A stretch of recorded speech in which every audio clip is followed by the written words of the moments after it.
دجل عربی زبان میں کہتے ہیں دھوکے کو، جھوٹ کے لیے بھی استعمال ہوتا ہے.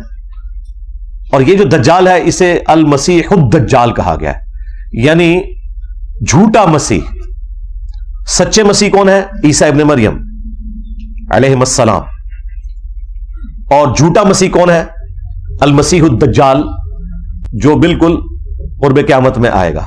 قرب قیامت میں جب دجال آئے گا تو یہ اس کو اپنا وہ مسیح مان لیں گے اور پھر اس کو قتل کرنے کے لیے عیسیٰ ابن مریم کو اللہ تعالیٰ دنیا میں بھیجیں گے.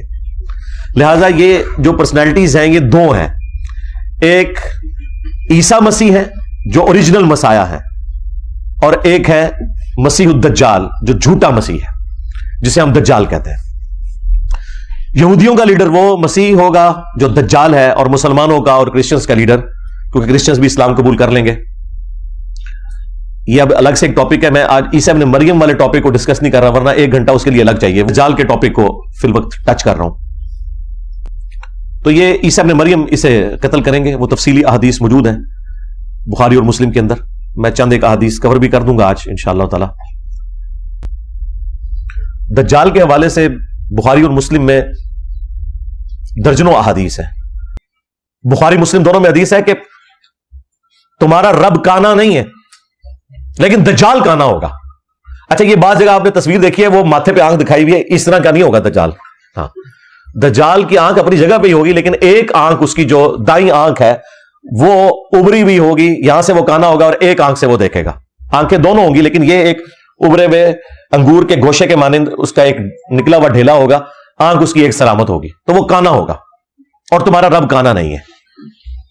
پھر نبی علیہ السلام نے فرمایا کہ اس کی دونوں آنکھوں کے درمیان کافر لکھا ہوگا، لیکن وہ کافر ایبریویشن کے اندر لکھا ہوا ہوگا، کاف فا را. عربی میں چونکہ کھڑا زبر کے لیے علیحدہ سے الف لگانے کی بھی ضرورت نہیں پڑتی، تو کاف کے اوپر اگر آپ کھڑا زبر لگا لیں اور فا کے نیچے زیر اور را، کافر، یعنی کاف فا را لکھا ہوگا. اور مسلم شریف کے الفاظ ہیں کہ کوئی ان پڑھ بندہ بھی ہوگا نا، تو ہوگا اگر مومن تو وہ بھی پڑھ لے گا یہ کافر لکھا ہوا ہے.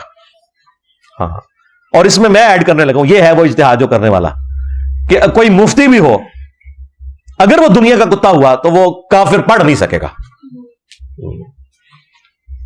کیونکہ وہ تو شبہے سے متاثر ہو جائے گا. مسلم شریف میں بڑی تفصیلی حدیث ہے جی، بخاری مسلم میں لکھا ہوا ہے کہ جب دجال آئے گا تو ایک مومن اس کے سامنے کھڑا ہوگا، وہ اسے کہے گا میں تیرا رب ہوں، مان مجھے. وہ کہے گا کہ مجھے نبی کی حدیث پہنچی ہے کہ تو دجال ہے. وہ کہے گا میں تیرے 2 ٹکڑے کر کے تجھے دوبارہ زندہ کروں گا، پھر تو مجھے رب مان لینا، مردوں کو زندہ کرنا تو رب کا کام ہے. وہ اس کے 2 ٹکڑے کرے گا، اس کے درمیان چلے گا، پھر اسے جوڑ کے دوبارہ زندہ کر لے گا. کتنی بڑی آزمائش ہے، یعنی انسانی تاریخ میں اتنی بڑی آزمائش کسی نے دیکھی ہوگی. وہ زندہ ہو جائے گا، پھر وہ اسے کہے گا ہاں سنا اب بتا. وہ کہے گا کہ تیرے اس عمل نے میرے عقیدے میں ہی مضبوطی کی ہے، کیونکہ نبی علیہ السلام نے یہ بھی فرمایا تھا کہ ایک مومن کو قتل کر کے وہ دوبارہ زندہ کر لے گا. تو دجال ہے. دیکھ لے، بابوں کے ماننے والے تو پہلے گر پڑیں گے، بابی گئے. ہاں، اور جو کتابی ہوں گے، کتاب و سنت کے ماننے والے، وہ کہیں گے حدیث پہنچی ہے. مجھے بتائیں یہ مخلوق کہاں پائی جاتی ہے جو کہتی ہے کہ یہ میرے نبی کی حدیث ہے، میں کچھ نہیں مانتا. اور ان کے سامنے تو ڈیوڈ کاپر فیلڈ آ جائے تو یہ غوث وقت اسے مان لیں گے. ان کی حالت تو یہ الوژن دیکھ کے گر جانے والے لوگ ہیں، سن سنا کے پاگل ہو گئے ہوئے ہیں. اگر انہوں نے کوئی چیز دیکھ لی تو انہوں نے تو سجدے میں گر پڑنا ہے دجال کے سامنے. تو نبی علیہ السلام فرماتے ہیں اس کے ایک ہاتھ میں آگ ہوگی اور ایک میں جنت ہوگی. وہ جو آگ ہوگی بیسیکلی وہ جنت ہوگی، اور وہ جو جنت جو ہے وہ اصل میں آگ ہوگی.